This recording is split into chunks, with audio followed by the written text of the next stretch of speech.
Hi everybody, I hope you're having a great day. In this video, I'm going to be covering Shathra. She made her first appearance in Amazing Spider-Man, Volume 2, issue number 46, that was released in November of 2002.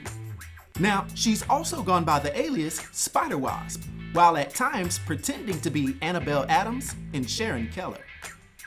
She's a powerful female deity that stands 6 feet 2 inches tall and weighs 120 pounds, having white eyes, black hair, and jet black skin, while also having wasp-like appendages.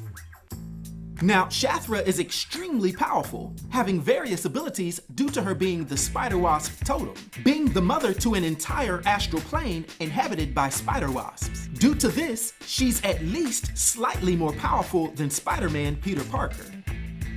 She's known to have high, moderate superhuman strength and speed, actually being faster than Spider-Man, while also having moderate superhuman stamina, durability, agility, reflexes, and senses, having the uncanny ability to track Spider-Man through his scent across different dimensions.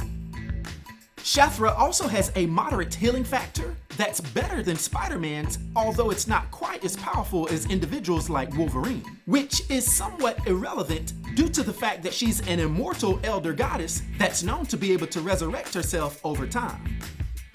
She can fly and teleport by generating warp holes through space and even through dimensions. And her reality warping doesn't stop there. Like I mentioned earlier, she can shapeshift into different forms. And if all of this wasn't enough, she has razor-sharp claws that are extremely strong and able to cut through most any conventional material, as well as being able to project stingers that have a venom that can overcome Spider-Man. Not to mention that her and her totemic wasp's venom is able to corrupt Spider-Totems and transform them into wasp totems, who are totally subservient to her. Now, we first see Shathra long ago being from Earth 001, before it became the corrupted Loom World. She was the daughter of Oshtur and Gaea, and she was tasked with designing the celestial map of humanity. And after much thought and work, she would design the Great Nest. Although her younger sister named Nieth would see a problem with the design, and she herself would create a great web of her own. Her little sister Nieth's work would impress their parents, as well as the other gods, and they would end up giving her the duty of being the shaper of the multiverse, which eventually led to Shathra becoming dark with jealousy and rage. So when Nieth finished building the web of life and destiny, Shathra's rage would come full circle, and she would transform into a dark, wasp-like goddess bent on revenge against all spiders, wanting her great nest to eventually replace the great web her sister had made. Now, Shathra would first come across Spider-Man of Earth 616 when he strayed away from the path during a visit to the astral plane to locate the interdimensional kidnapper known as Shade. Shathra would quickly realize that Peter Parker was a Spider-Totem, and she was determined that he would make a perfect meal for her hungry young hatchlings. She would actually follow Spider-Man's scent back to his reality, and would immediately do battle with her would-be victim, easily demonstrating her superior strength and speed. And although Spider-Man would barely get away, he knew that Shathra would be able to locate him eventually. But in actuality, what Shathra would do is change into a human form, taking on the name Sharon Keller, and pose as Spider-Man's upset lover, going on live TV to try to reveal convincing and humiliating details about their relationship. This tactic actually worked with drawing Peter Parker out, due to Mary Jane Watson, his woman, being upset over this scenario.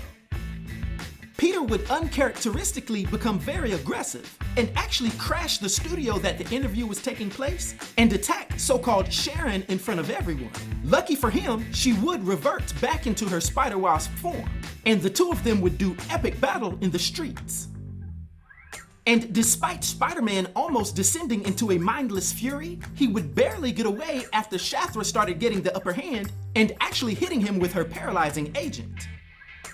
Yet after Spidey's narrow escape, he would be helped by Ezekiel Sims to set up a trap for Shathra, with her eventually being consumed by the Spider God in a sacred temple in Ghana.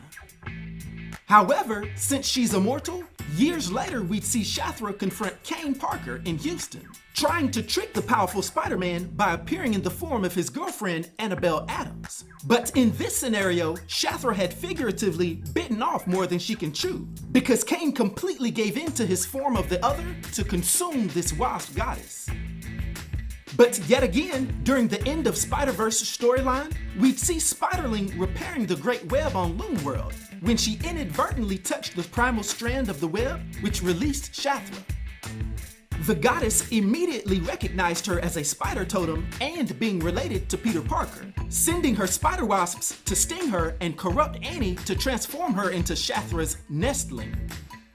Shathra would go about trying to build herself a personal army of converted Spider-Totems, personally turning Spider-Man Noir while sending swarms to turn other spiders such as Gwen and Mayday. While carrying out this campaign, Shathra even had Nestling open a portal to send a swarm to Earth 616, and she sent Noir, who actually took out Spider-Woman. But after Shathra brought back many of the 616 spiders, including Miles Morales and Silk, she would learn that she earned a very powerful and jealous new foe. The Inheritor named Morlun would be seen ripping through her underlings in the Great Nest and preparing to do epic battle with her. Well, I guess she learned you don't mess with a man's food. Now, for her powers and abilities and her influence on the Marvel Universe, for my 1 to 10 rating, I'll give Shathra a rating of 9, which is an epic rating. I hope everyone enjoyed this video. I'll talk to you next time. Be sure to like, subscribe, and join the new Sage.